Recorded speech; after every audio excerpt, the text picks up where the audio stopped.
As part of the I-4 Ultimate project, a new westbound I-4 entrance ramp from Colonial Drive will soon shift to its permanent location. The old entrance loop from westbound Colonial Drive to westbound I-4 will close and will be replaced by a new ramp on the opposite side of Colonial.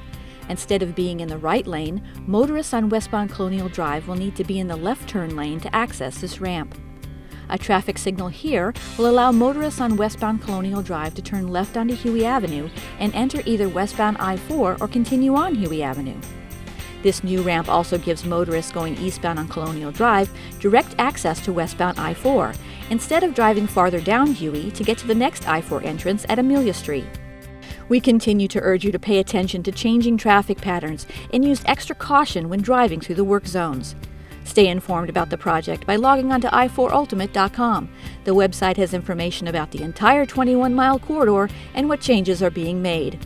On the website, you can sign up for route-specific email and text alerts and our monthly e-newsletter.